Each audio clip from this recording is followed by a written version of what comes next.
up where we left off from yesterday's show. We were breaking down a range of running backs that maybe felt somewhat interchangeable, but after Barkley, Kyron Williams, and Travis Etienne come off the board, who do you take? What do you do? And I want to do the speed thing again. James Cook, Rashaad White, Derrick Henry. We got 3 more to talk about today, but also we talked about Isaiah Pacheco and who else was yesterday? Joe Mixon as well. So today we'll talk about Alvin Kamara, Devon Achane, and Ken Walker. Hey, when you think of Keanu Reeves movies, what's the first one that comes to mind? Bill and Ted's Excellent Adventure. Really? No. Matrix. All Matrix. Right, you have 3 guesses. What was Adam's first movie that he referenced when Keanu Reeves came up? Fair. You misrepresent this. How do I misrepresent it? I was just spitballing. Like I was just kind of thinking. You said, "What's his best movie?" Right? Is that what you said? Is it Parenthood? I just asked Dave. I said, "What's Parenthood?" Did you choose Parenthood? You knucklehead. Yes. I can't believe you chose Parenthood. His best movie. All right. Anyway, and then he's like, "Oh, I forgot he was in Matrix. Oh, I forgot he was in John Wick." Yeah, I did. I wasn't ready. I wasn't prepared. I'm prepared for today's show, though. We also talked about Josh Jacobs yesterday, if you want to hear that. So today, 3 running backs to finish the discussion. We also have best ball talk. So we actually have Megan Schaup, our best ball writer for Sportsline, coming on at about 10:30. That's 19 minutes from now. Megan, if you're watching, you're probably going to be a little bit late. But let me give you a stat right now, just about if you want to draft Christian McCaffrey. The last 7 players who ended up number 1 overall in PPR average draft position played 1, 14, 13, 3, 7, 11, and 10 games. Only 2 of them finished higher than 30th at their position. And 2 of those total duds were Christian McCaffrey, by the way. The only really great one was Todd Gurley in 2018. Do 2 curses negate the curses? Is the Madden curse still a thing? I don't know if it still is. I'm not really a big Madden guy. I didn't get any fantasy points from Tom Brady last year, so yes. But was Mahomes also on the cover last year? He was. Ooh, yeah, it's kind of cursy. It's kind of the Madden curse and the number 1 overall pick curse. Mm. The number 1 overall pick curse is much worse than the Madden curse. It just moved Elijah Mitchell to 20. All right, listen, so not only do we have Megan coming on later, we also have a lot of emails coming in. fantasyfootball@cbsi.com. That is the letter I. fantasyfootball@cbsi.com. So please, send your emails there. Send your Apple Podcast questions. Leave us a 5-star review on Apple Podcasts with a question. We will read your question on the show. We will have a mailbag next week. It's time. We have a lot of really good questions. Let's go to Alvin Kamara, pros and cons. And Jamie, what are the pros for Alvin Kamara? 75 catches in 13 games. A receiving core that needs him to catch the ball. Still very productive despite his advanced age at 29, which is just crazy to say. But still the focal point of the run game as well, I would assume, aside from maybe seeing more from Kendre Miller and the new position change for Taysom Hill. But I think the ability to catch the ball is huge for him. So he's very polarizing depending on the format, because in non-PPR where the touchdowns have just disappeared, it's tough to trust him. But in full PPR or even half PPR, you're getting at least 50 catches. I would say at least 70 catches, and easily in the conversation to lead the position in receptions. Cons? You want the cons too? Yeah, sure, yeah. Yeah, I mean, the cons are 29 years old. Taysom Hill now potentially playing running back. Offense that could take a step back because of just lack of weapons and potential issues. I do like the coordinator change. I do think Clint Kubiak is going to help. So that's really not something I believe, but still could happen. But crowded backfield, Jamal Williams still there. Kendre Miller getting more of a role, not finding the end zone. And if he starts to slip from a reception total, then he could be really awful. But I do think that the pros outweigh the cons for sure. You forgot Adam Azer's favorite con on Alvin Kamara, which is that he's not as explosive as he once was. What is it? How many? It's like a 30-yard run. He hasn't had a 30-yard run since like 3 years. Ronald Reagan was president. I'll tell you exactly. I think it's 30 or 31 yards is his longest run in the last 3 seasons. Okay. So that's pretty brutal. What about receptions of 30 yards? I don't think he had any of those last year either. That I'm not sure. He had a game with 17 receptions for 30 yards, whatever it was. It's crazy. It's a volume. Bumped up his average too. Like I wonder how many targets per game he has if we take that game out. He did not. He had his longest catch last year was 25 yards. So yeah, he's not making big plays. He's not making big plays. But let's compare him to Rachaad White. How do we take Rachaad White ahead of Alvin Kamara? Is it only age? Younger. He's younger. Then how do we take Derrick Henry ahead of Alvin Kamara? It's like why are people knocking Kamara's age but not Henry's? Again, I don't think anybody should be looking at them from an age perspective and saying one is safer than the other, because once you get to this age, you have to worry about the breakdown. The difference is that one guy, as Dave talked about earlier this week, is built differently and has just performed differently as he's gotten older. Now, you could say the same thing about Kamara. It's not like he's been dealing with injuries. And so thankfully for him, the thing that I like about him at this age is that he's not necessarily being used to take the type of pounding that Derrick Henry is going to get. The way that he gets his production is almost as a receiver by comparison to just being a natural running back. Which is why I think you're going to see more of Kendra Miller, why you're going to see more of Jamal Williams, and unfortunately, why you're going to see more of Taysom Hill, which is why I think they're putting him back there. So, the rotation is a little bit of a concern. But what he's going to do as a pass catcher is the biggest asset that he brings to fantasy. And so, again, this receiving core has still an unproven Chris Olave, in terms of being the true alpha, but he is going to be that guy. And I think he will take a step forward, but he's unproven, year 3. You have Rashid Shaheed as the number 2 guy, A.T. Perry fighting for the 3rd spot. Cedric Wilson's going to be in the mix. Bub Means is going to be in the mix. I mean, think about the names that we're talking about here, and so it's not like he's on the most dynamic passing attack. And that I think is a huge plus for Alvin Kamara, because 70 catches, 75 catches. I mean, he projects to obviously over 80 based on, the games missed last year by suspension.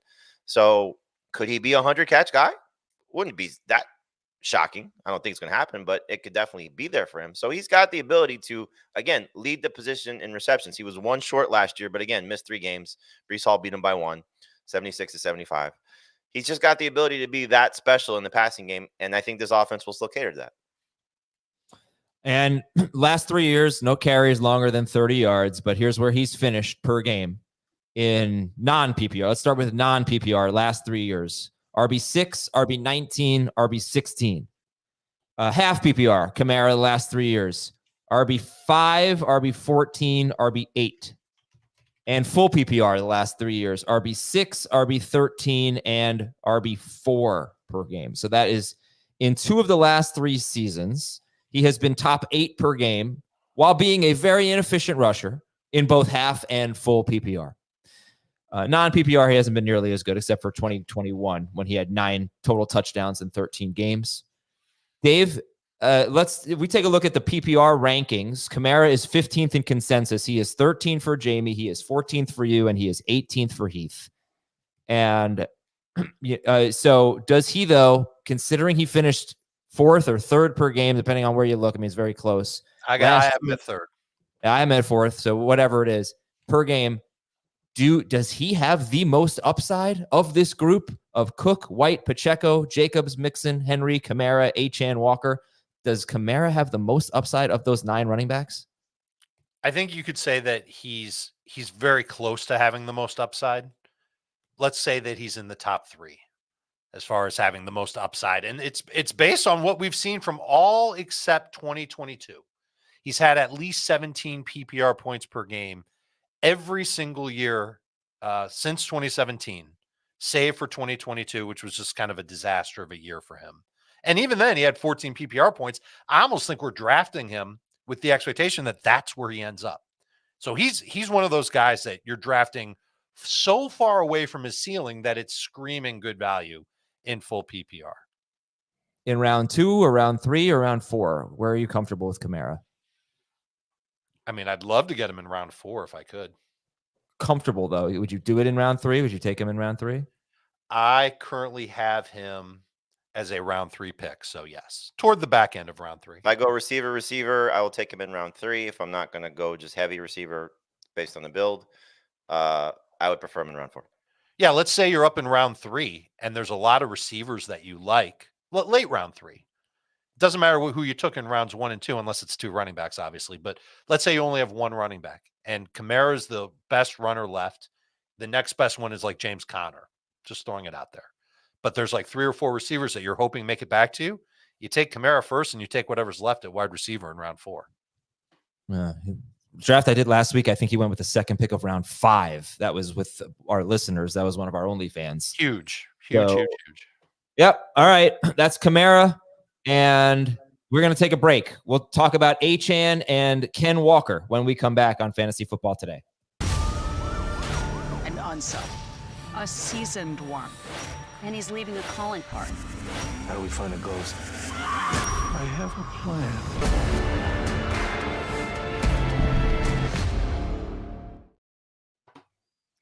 All right, we have Megan coming on in 10, 15 minutes. So I'm going to combine these two, Achane and Ken Walker. And by the way, on our regression show on Monday, we're going to do another regression show tomorrow on wide receivers and tight ends. On our regression show on Monday, we spent like 10 minutes on Achane or something. So please listen to that. It was a very good discussion. But who do you guys like better, Achane or Ken Walker? Achane. I like Walker better. All right, discuss. Dave taking Achane ahead of Walker. Just way more upside with Achane, and a lot can go right with him. And the fact that he's probably going to catch 3 times as many passes, if not 5 times as many passes as Ken Walker. While still, Wait a I don't second. agree with that at all. Wait a second. Walker's been like a 33 catch pace in each of his when he's been the starter. Has he? Okay, so then I'm blowing that out of proportion. But I feel like Kenneth Walker isn't going to get a ton of receptions. 150 catches for in Devon this Achane. new. Yeah. Full prediction week, by the way, in our magazine. Yeah, right. No, I think that Achane will have a little bit more of a receiving role in Miami, and I could see Ken Walker not seeing as many catches this year. This is a new offense in Seattle. They want to throw downfield. I think it hurts Ken Walker in that regard. Walker's going to have to get it done with a bunch of touchdowns and a bunch of carries, and we've seen him get that type of opportunity before. But this isn't the Pete Carroll show anymore. This isn't going to be a run first type of offense in Seattle. There might be games where it looks that way, but I think Ken Walker could be squeezed a little bit in terms of workload, and we could see this offense, even with Geno Smith as the quarterback, put up some good numbers for their wide receivers. So that makes me skittish on Walker, who averaged 13.3 PPR points per game last year. I think he can be a little bit better than that, but not a lot better than that.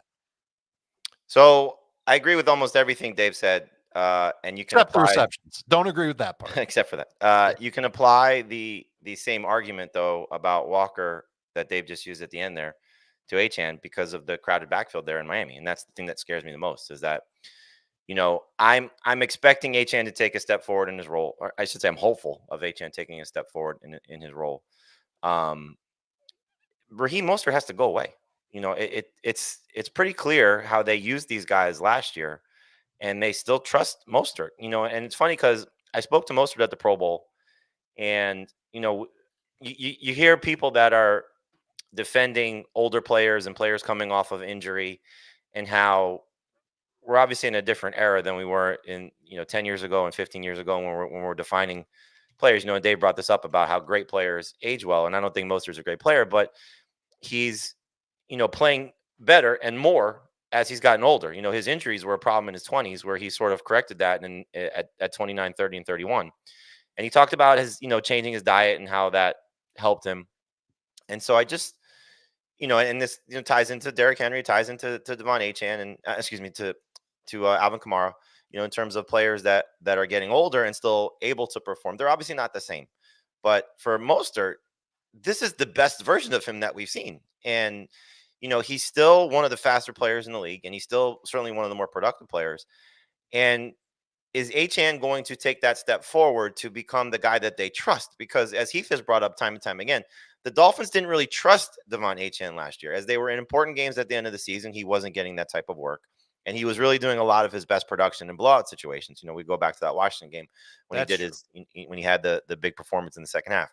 And it's not that I don't think Devon Achane is worth drafting here. As Dave said, I agree. He's got more upside probably than anybody of the list that you're looking at on YouTube, 9 through 18. He's got more upside than any of those guys. If he gets that job, if he gets the opportunity to be that guy, if he stays healthy, and we continue to stack the ifs. In terms of Walker, I think what we're going to see, and this is what, I agree with Dave, we're going to see more involvement in the passing game. Now, Is he going to have the potential to catch as many passes as Devon Achane? I don't think so if they use both guys in the passing game the right way. But this offense in Seattle is different. It's going to be a more productive offense for both Walker and Zach Charbonnet. Now, you can clearly argue that if everybody does not get hurt, where does Zach Charbonnet's role come into play to impact Ken Walker? And I think that's something is somewhat of an unknown because we don't know if it's just going to be a third down back, passing downs type of guy, because they really do, at least the previous regime, favored Walker on running down situations. Oh, yeah. And I think that will be the case. But I just think that Walker's a little bit safer.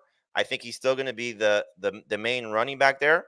And I do think that the role in the passing game will increase enough that I like him slightly better than Devon Achane. But if my build starts out with I need to get a home run hitter more so than a safe floor play, and I do think that the floor favors Walker by a significant margin, then I'm going to take Devon Achane with the hope that if he does hit, he's going to be a league winner. Both of these guys are going to split carries. Both of these guys are not necessarily going to be the focal point of their offenses. So time out. Can I press you on that though? Obviously, Achane will, but I don't when think he'll be the focal point. no, Achane will split carry. Let's talk about sorry, I meant the split carries, not the focal point part, right? Let's call it split workload and not carries because Walker will have more carries. He should have more carries than Charbonnet. Last year, he averaged, what was it, not even 15 rush attempts per game. That's where I think he's going to live this year. Let me get into that, though, because he left one game 11% of the snaps. That's Remove that game. He averaged 15.3 carries per game. Right where he was as a rookie. Yeah, that's really well, but that's the thing about when he was a rookie, because when he was a rookie, he was Rashad Penny's backup for 4 games. After that, he was on pace for something like 320 carries. He was an absolute workhorse. If you look at the game log for Walker, he had massive splits differences in wins versus losses last year. And a lot of their losses that he was in were actually blowout losses, terrible game scripts for him where he had 12 or fewer carries in like 4 of the 5 losses that he played in, removing that one partial game where he left after he played 7 snaps. So he had these terrible game scripts. Otherwise, you look at the game log, when they're competitive, when they were in the game, Ken Walker is usually getting 16 or more carries. So you do with that what you will. He is probably game script dependent because he, last year anyway, was coming off the field for Charbonnet in passing situations. But if they don't get blown out like 5 times, then if they're more competitive, it's kind of like what we saw with Henry with the Titans last year, then maybe he gets more carries. Maybe he can be like a 17 carry per game kind of guy. So, that's something to keep in mind with Walker. He had a weird year in terms of game script, in terms of health. He had one game where he missed 2 weeks, comes back from injury, gets 8 carries.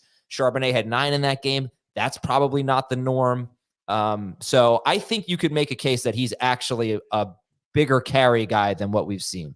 Okay, that's fair. But you mentioned that it's been like a weird year. Last year was a weird year, and maybe it's been a weird career for him other than when Penny got hurt and he had that second half. I think it was a little more than just half of a season as a rookie where he was actually dominant. And we were banking on that going into 2023 until the draft and when they drafted Charbonnet. And now I guess I'm just a little uncertain about how things are going to land for him. But I do agree with you on this game script front. And to that end, they open the year against Denver and New England, and I think they play the Giants soon after that. Those are games that they can run away with. Those are games that you could see Ken Walker have an awesome start in. And if we're now looking at both of these guys as possibly game script dependent players, where Achane, I don't think every game this year where there's a blowout involved for the Dolphins, that means Achane's going to be great. I think he could be used a little bit more consistently with the offense, but we know he's going to split. Then maybe that safe floor theory, or not theory, just the safe floor that Kenneth Walker has, Jamie talked about it, makes a lot of sense for him. But I still don't think he's got the same type of potential as Achane. I think Achane can be hyper efficient still.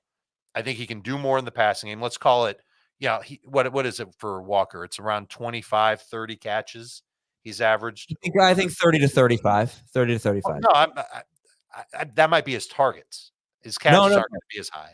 I'm telling you, Achane.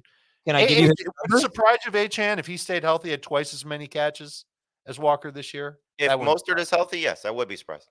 I wouldn't be surprised because I think that's the role that he could end up having. But then, I mean, where are all these receptions coming from? Because Tua led the NFL in passing yards last year. Is it coming from Tyreek Hill? Is it coming from Jalen Waddle? I think it's coming from everybody other than coming those from Mostert. I mean, like, where are they coming from?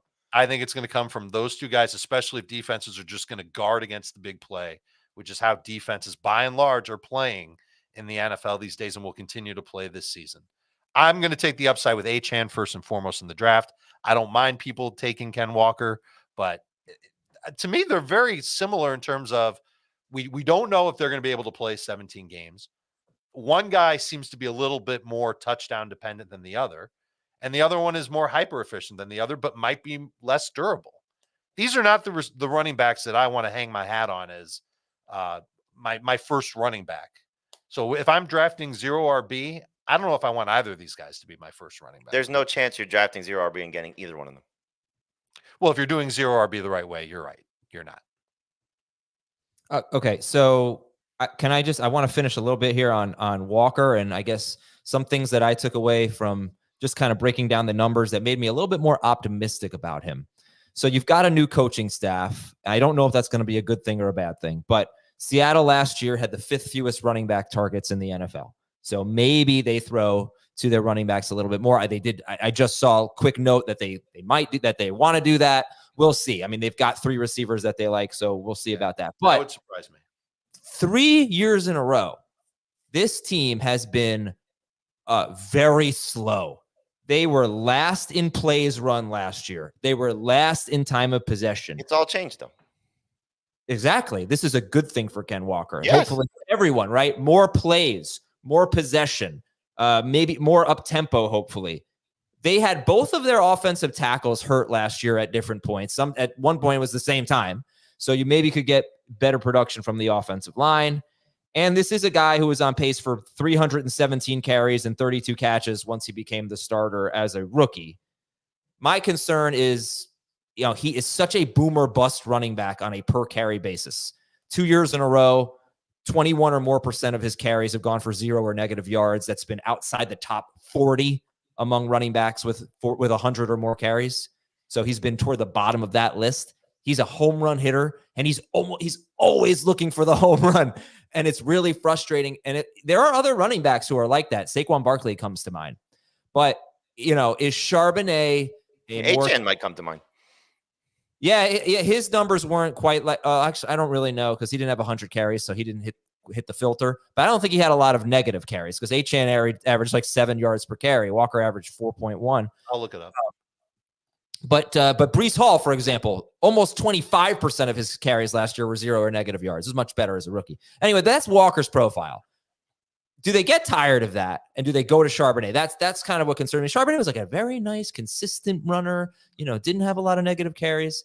That's what concerns me about Walker. But I'm more, I didn't really want him, but thinking about some of the other things here, the changes in the offense, and he does make big plays. I mean, he is an explosive player, and he absolutely dominated. Like the goal line carries, it wasn't even a competition. They got near the goal line, he was the guy. He's kind of not that dissimilar from Derrick Henry, if you ask me. Like, not as many carries probably, but you're hoping for a lot of touchdowns, and he should be in position to get touchdowns, I think.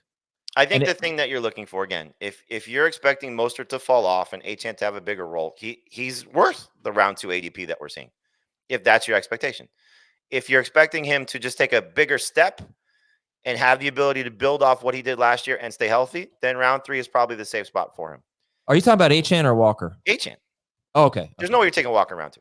Okay. Nope. That's okay. I was confused there. if you're concerned that Achane is going to still be part of a committee and just be reliant on these big plays, then round 4 is the sweet spot for him. Because if he stays healthy, he'll still have an opportunity to be very successful. But Mostert just won't go away. And you want to talk about goal line opportunities. I mean, Mostert certainly is going to dominate that realm of the Dolphins playbook, I would think, based on what he did a year ago. 18 touchdowns, lead the league. So, look, Achane's got much more upside, again, than anybody that we've talked about in this range. But will he be able to fulfill it? That's the concern. And that risk makes me hesitant to take him in round 2. And I get it. And I get it. And what we're talking about today, later in the show, I'm taking him. Devon Achane's a league winner. Yeah, and I just want to say, looking at some early ADP, like Walker, Kamara, they're not even close to Achane. So the fact that we're lumping all these running backs together, take the value. You can probably, I'm talking about Ken Walker in round 3. There's a good chance you can get him late in round 4, maybe even round 5, just based on some average draft position I'm looking at. Again, revealing more of our magazine. In our pick by pick series, I believe I had pick 7, and I started with 3 receivers, and I got Walker around 4. Like, I love that. Absolutely love that. Yeah. Okay. Achane's 0 or negative runs, 15.5%. He only had 16. He didn't have as many carries as other running backs in the group that we're talking about. But that 15.5% rate, that's pretty low. That's great. Somehow that's higher than Rachaad White. It's higher than James Cook, but that's it. Whereas Ken Walker, you mentioned it, 21% to lead this group. Here's one more stat on Walker. You can react to it or we can move on. 30 career games. He's had 15 or more touches in 20 of those 30 games. He's been over 15 PPR points, or 15 or more, in 10 of those 20. So a third of his games, he's had at least 15 PPR points. It makes me a little nervous to love him as much in full PPR. He's obviously better in half and none. Well, I'll tell you this, in half PPR, one more stat on Walker. Half PPR, there were 7 games, removing the game he left with an injury, 7 games in which he did not score a touchdown. Not full PPR, half PPR. The highest he finished that week was RB 18. In one of those 7 games, Ken Walker finished higher than RB 27. So I feel confident saying there are going to be some bad weeks for Ken Walker. It's going to happen, but I think that's going to be true for basically anyone you're drafting in that range. Maybe I was probably focused a little bit too much on the downside and not enough on the upside with Ken Walker. Is this a dude that we're drafting and then trying to sell high on because of those early season matchups? Yeah, maybe. We'll see what the role is. Let's hear from Megan. She is standing by. And Megan, here she is. We are waiting for her to get, I think she's ready. Is she ready? She put the earphones in. I think I see a cat next to her or a dog. Megan, here. Megan, what's up? Hi, how are you guys doing? Hey, Megan. Oh. Was that a dog or a cat? It's a dog. It's my dog, Riggs. Riggs, I like that. Riggs. Named after John Riggins, a Washington fan. So. Nice. Oh, nice. Okay. I thought it was Lethal Weapon. Right now? No, that's what I was going for. I get asked a lot if it's for Friday Night Lights, but no, it's good old John Riggins. I'm a Washington fan, unfortunately. That's awesome. Well, Megan Schaup, you can follow her at Megs, MEGS 08DFS on Twitter, on Twix. And she's going to be writing our best ball content for Sportsline. It's going to be weekly. Let me see. I have exactly what I need to be telling you. This is new to Sportsline and CBS. Her rankings are updated every Tuesday on Sportsline, and she has best ball articles on Sportsline and CBS weekly. Tell us about yourself, Megan. It's your first time on the show. Welcome. Well, yeah, first of all, thank you so much for having me. It's a thrill to be joining you guys. And yeah, I mean, I've been playing, fantasy and DFS for years, but a couple years ago, I dabbled in best ball, liked it. But in the 2022 season, did it a little more, and I made the Best Ball Mania Finals on Underdog Fantasy. I finished in the top 300 out of 400,000 some entries. And once you make the Best Ball Finals, let me tell you, you're hooked for life, because it was absolutely the best sweat I've ever had. It was, and by the way, obviously I finished in, I would think like 285th place, so nowhere near the top prize. But it was the best sweat I've ever had. It was so exciting, and you are now hooked. I am now hooked for life on Best Ball. And the great thing about Best Ball is I'm a football only girl. So it allows me to be in the football streets 365 days a year. Yeah, it's great. I mean, the best ball people have been drafting for a while. These are Since diehard. Before the Super Bowl. Before the Super Bowl? That's insane. Yeah. Right. Underdog had a tournament. I think they released right before the Super Bowl. It was like a pre-draft tournament. And then, of course, their flagship tournament was released right after the NFL draft. And then they keep releasing other contests from there. Let's do a little best ball 101 just for people who Sure. might not understand what we're talking about. Best ball, it's one of the best, one of the nice things about it is if you have a lot of leagues, this is not one that you have to manage. You're not doing any in-season roster management. You're not making trades. You draft a whole bunch of people, and based on whatever the lineup requirements are, the ones that score the most points become your starters for that week. But yeah, what else do you want to tell us about best ball for the people who, give us a sales pitch for people to play best ball?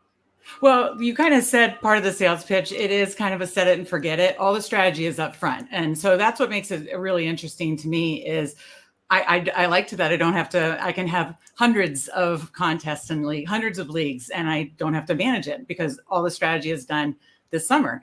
And that makes it fun though, because you're strategizing. Obviously best ball, your best players are being slotted into the roster spots. So you have to really strategize to make sure you're covered for injuries, for bye weeks, make sure you're spreading out that positional allocation to make sure that, you can finish the top 2 in your pod. So basically you're in a 12-person pod.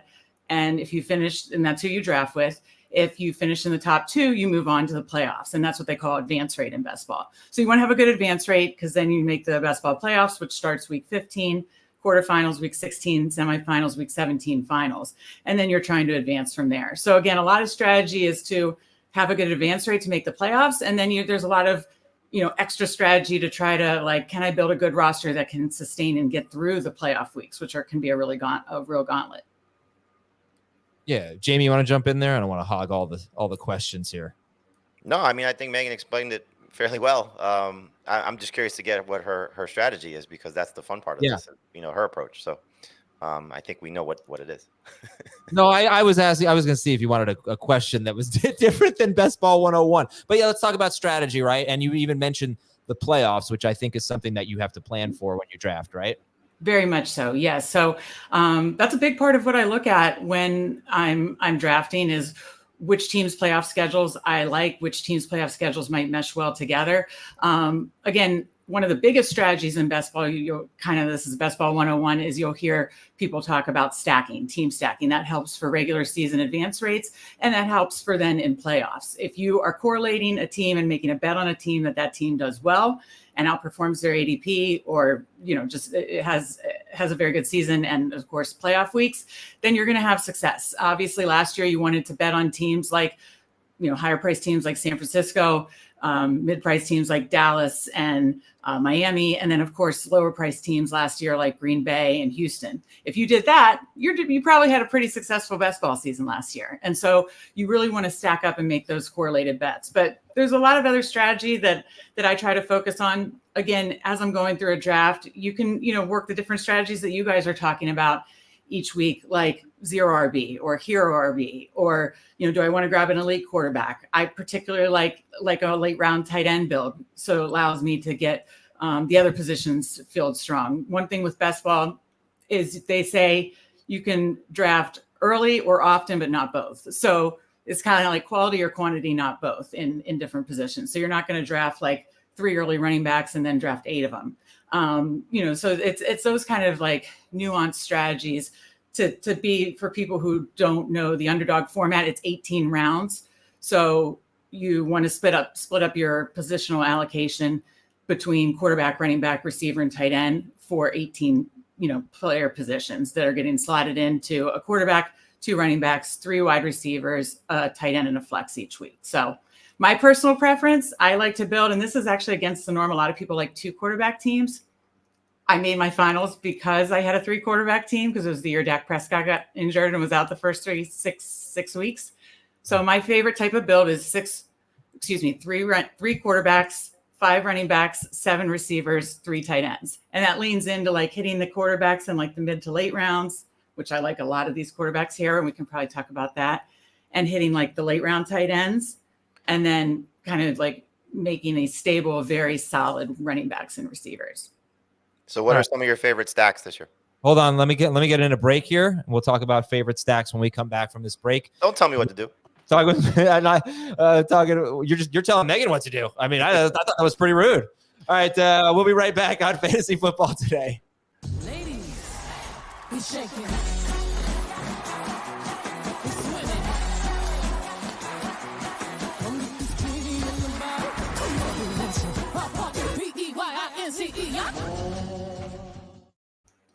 Back here with Megan Schaub. Megan, I'm very curious. This is really coming from me. What are some of your favorite stacks this year? Sure. I actually did research on this really recently. I looked at projected team totals. I looked at, again, the playoff schedules. I looked at coaching and personnel changes. Those are all the things I look at to decide team stacks. Obviously, the obvious ones are the expensive ones, right? Of course, I love the San Francisco 49ers, the Kansas City Chiefs, Miami Dolphins. I actually think a team like Dallas is a stack that you have to pay for somebody like CeeDee Lamb, but you can get a lot of the other pieces pretty reasonable. I think Dak is quite honestly being undervalued right now. So probably in the mid round, like a mid value stack Dallas would be my favorite, because the fact that you're still getting Dak in like the 7th or 8th round to me is like a huge value. And yes, you'd have to pay for like a CeeDee Lamb, but you can get Brandon Cooks, Jake Ferguson in the mid rounds if you want to get the running back. So Dallas is probably my favorite stack in that mid-range area, followed by probably the Green Bay Packers. I really like, you just have so many options with the Packers, right? And Love's going in that same area that Dak is on Underdog. To me, very reasonable price for what he can bring from both the floor and upside perspective. So those are my 2 mid-range. And then 2 of my favorite later stacks that I think are just great values I really like the Chargers. I think even though there could be more run heavy this year, Herbert is going in like the 130s, I want to say 140s. And that's, again, for his talent, way too low. I like the rookie lad McConkey. And if you want to bring in the running game with them, you're obviously getting good value on a guy like Gus Edwards or someone like that. But probably my favorite value stack is the Tennessee Titans. New coach Brian Callahan, I just think we have to look at personnel changes, right? I mean, like, look at that. That's part of what it did for the Texans last year. So, the new head coach Brian Callahan coming from the Bengals, we've got a faster pace offense, probably more pass heavy. And they brought in these free agents for a reason, to support Will Levis and give him every opportunity to succeed. So you're getting them at, like, I think, criminally low, prices. So to me, I'm taking advantage and I'm scooping up all that value as much as I can. So I have a lot of Titans stacks. So if the Titans do well this year, you'll know at the end of the season, I'll be happy. When you're stacking these teams, Megan, do you leave it just quarterback and one player, or are you looking for multiple receiving options? Are you going for, like Levis, Ridley, and Hopkins? Are you looking for Ferguson, Lamb, and Dak, or is it just really just one of the pass catchers in the quarterback?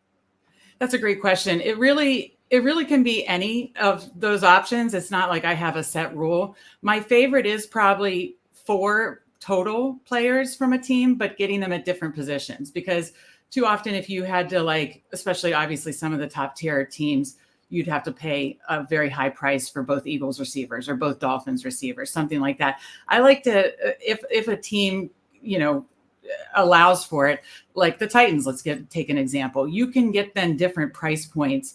You can get, you could start with like a Ridley in like the 5th or 6th round. Then in like the 9th or 10th round, you could get one of their running backs. Then late, you can get Will Levis in like the 15th, 16th round, and Chigakonkwo in the 17th round. So that's why I just gave an example of how that is such a great value stack. But I like kind of stacking it up from multiple positions. But I'm fine if it's just a quarterback and receiver or a quarterback and tight end. I'm absolutely fine. I'm not upset if I leave. I want the quarterback to be stacked with a player from his team, but I'm fine if it's only one. And I usually don't want more than 3.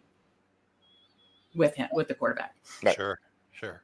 Okay. So it sounds to me like that helped me take a step back on like what your definition of stack is, because when we play DFS, usually we'll have 2, maybe 3 players from the same team. In best ball, obviously your roster is much deeper. You can go ahead and get 3 or 4 players from the same team.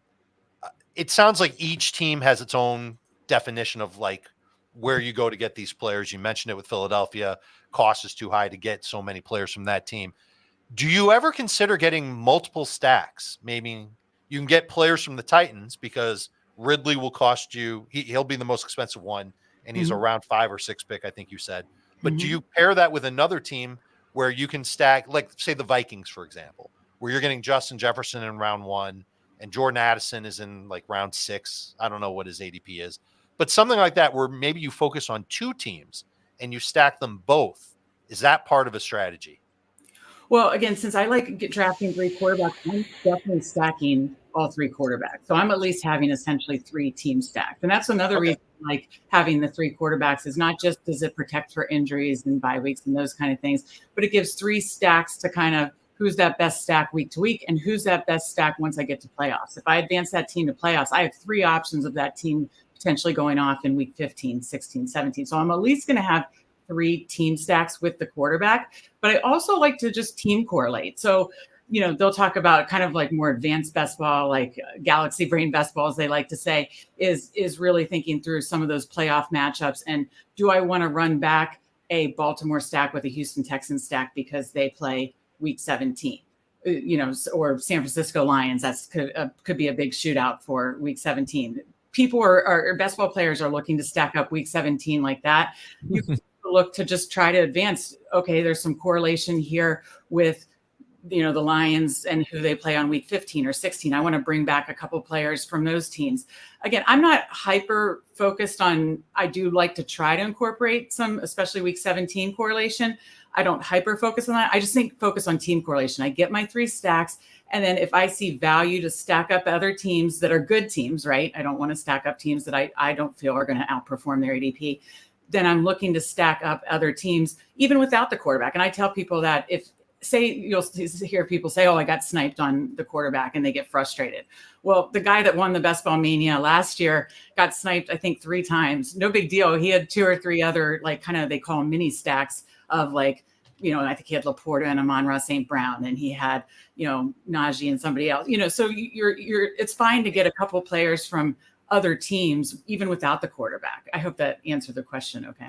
Yeah, Megan, I'm curious, when you're planning your stacks, do you let your first round pick dictate how you're going to approach your first few picks, I guess, dictate how you approach it if you're not taking the quarterback? Or do you go in with a strategy of like Tennessee is one you can clearly target as a mid-round stack, but like if let's say you're planning on Tyreek Hill, right?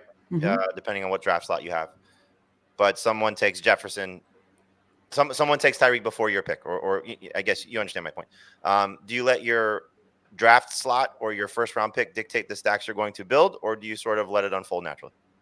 I mean, I definitely let the strategy of my draft, like 0 RB, hero RB, the anchor, double hero RB, elite tight end, elite quarterback. I let that kind of play out based on who I get.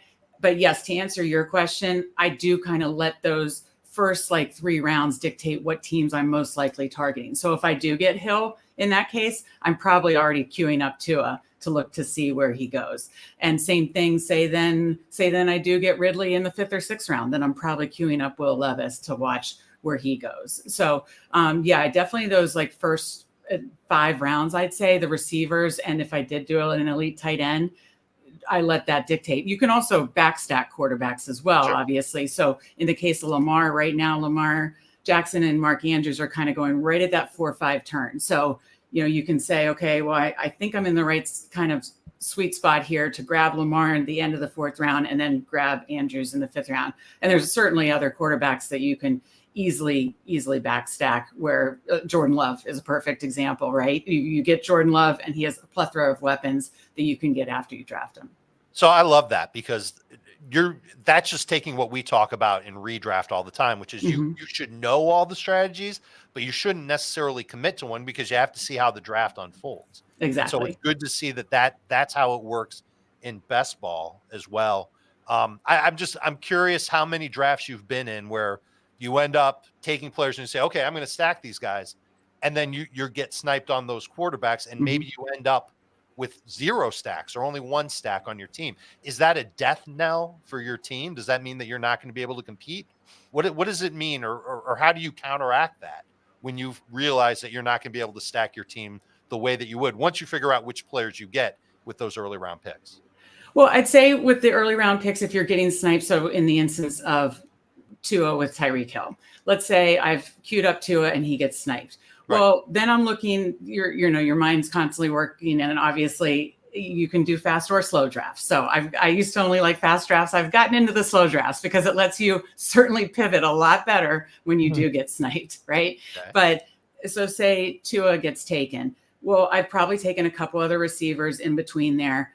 And then my mind's working. Okay, well then who else can I build a stack for? Who else can I build a stack for? And then again, there are guys that you can grab late that you could backstack.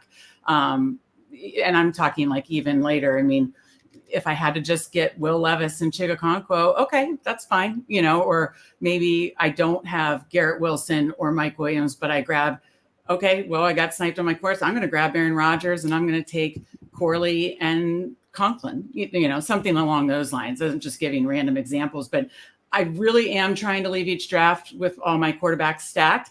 But you can, I think, pivot even when you do get sniped. Again, the story of the guy that won last year, the whole Best Ball Mania, the story was he got sniped 2 or 3 times. And that's why he had these little mini team stacks. But he pivoted, and he pivoted to a Jordan Love, Jaden Reed stack. And I think he had Watson, he got Love, and then he got Reed right after.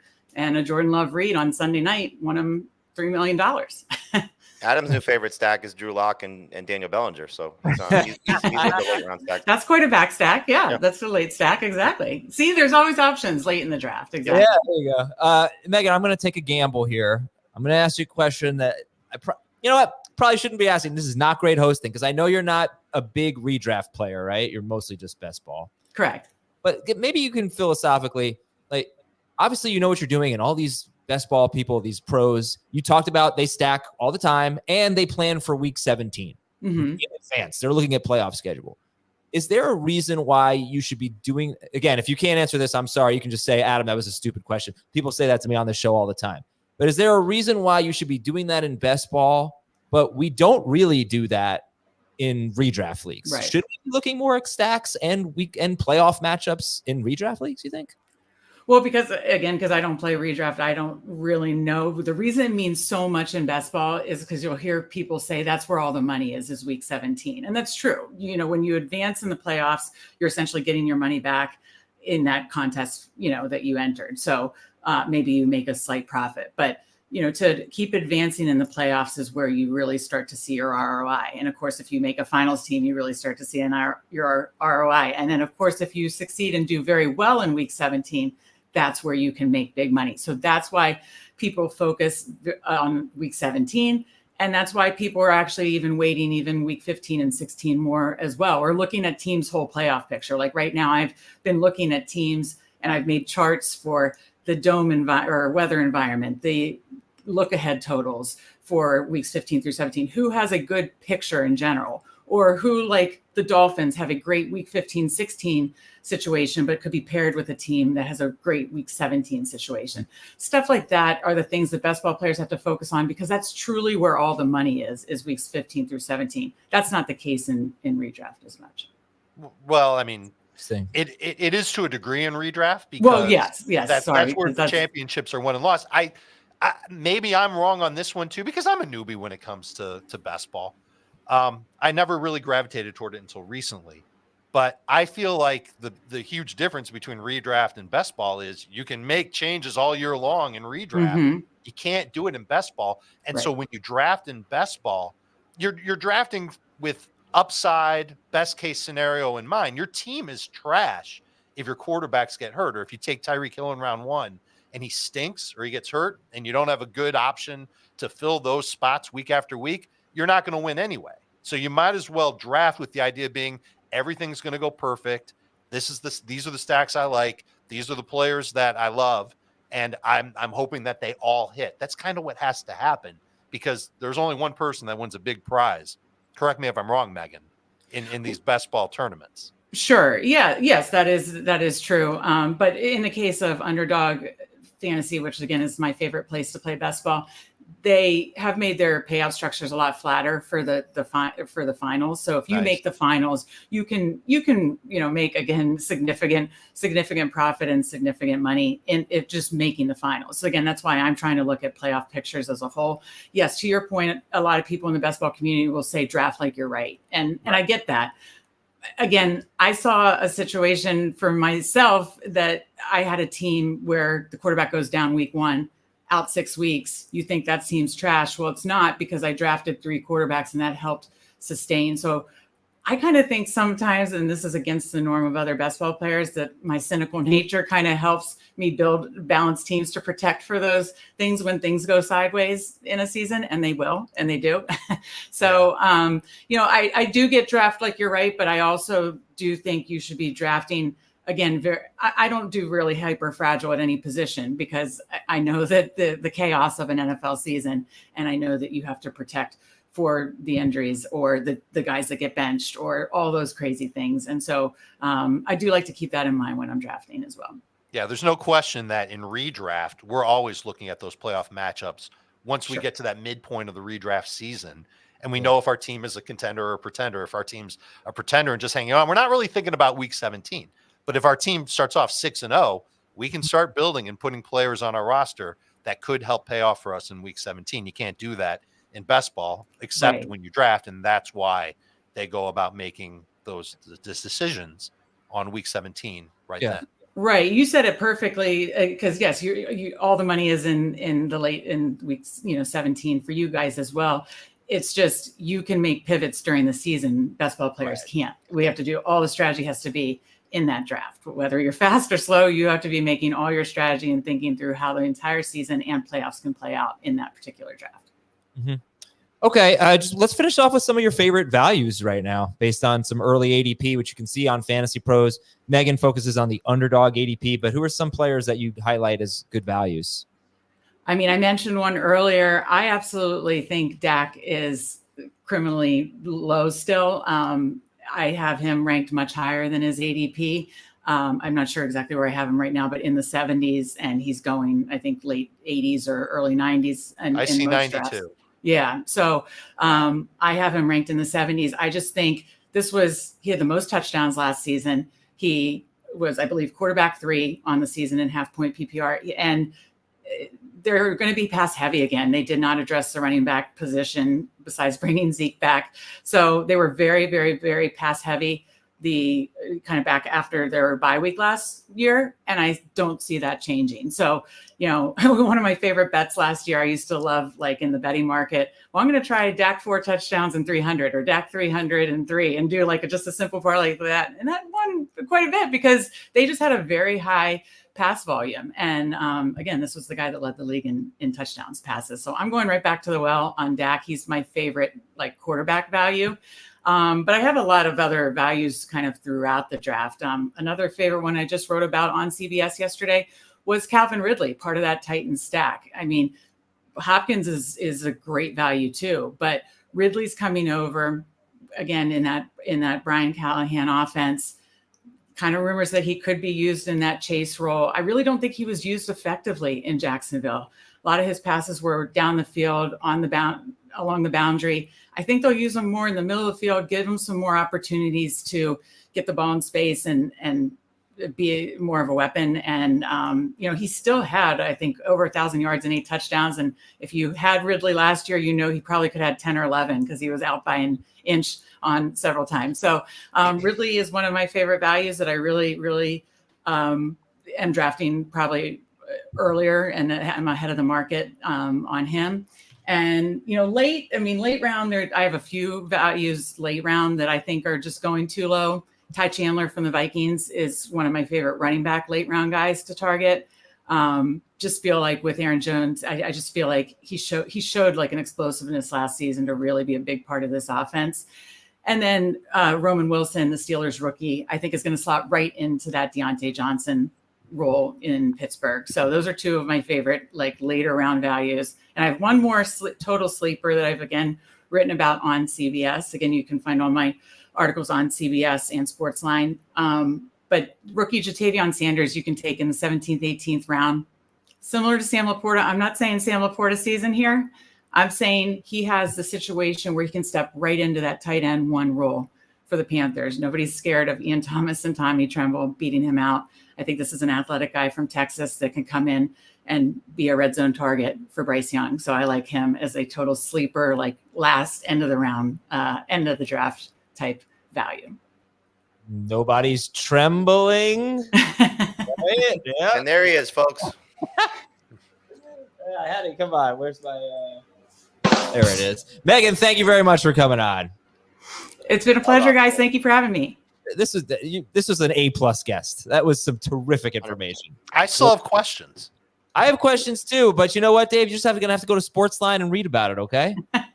Already there. Have already done it. All right. Follow her at Megs, MEGS08DFS, and see her content on Sportsline and on CBSSports.com. And for Dave, Jamie, and Megan Schaup, I am Adam. We'll talk to you tomorrow with the rest of our regression candidates. See you then.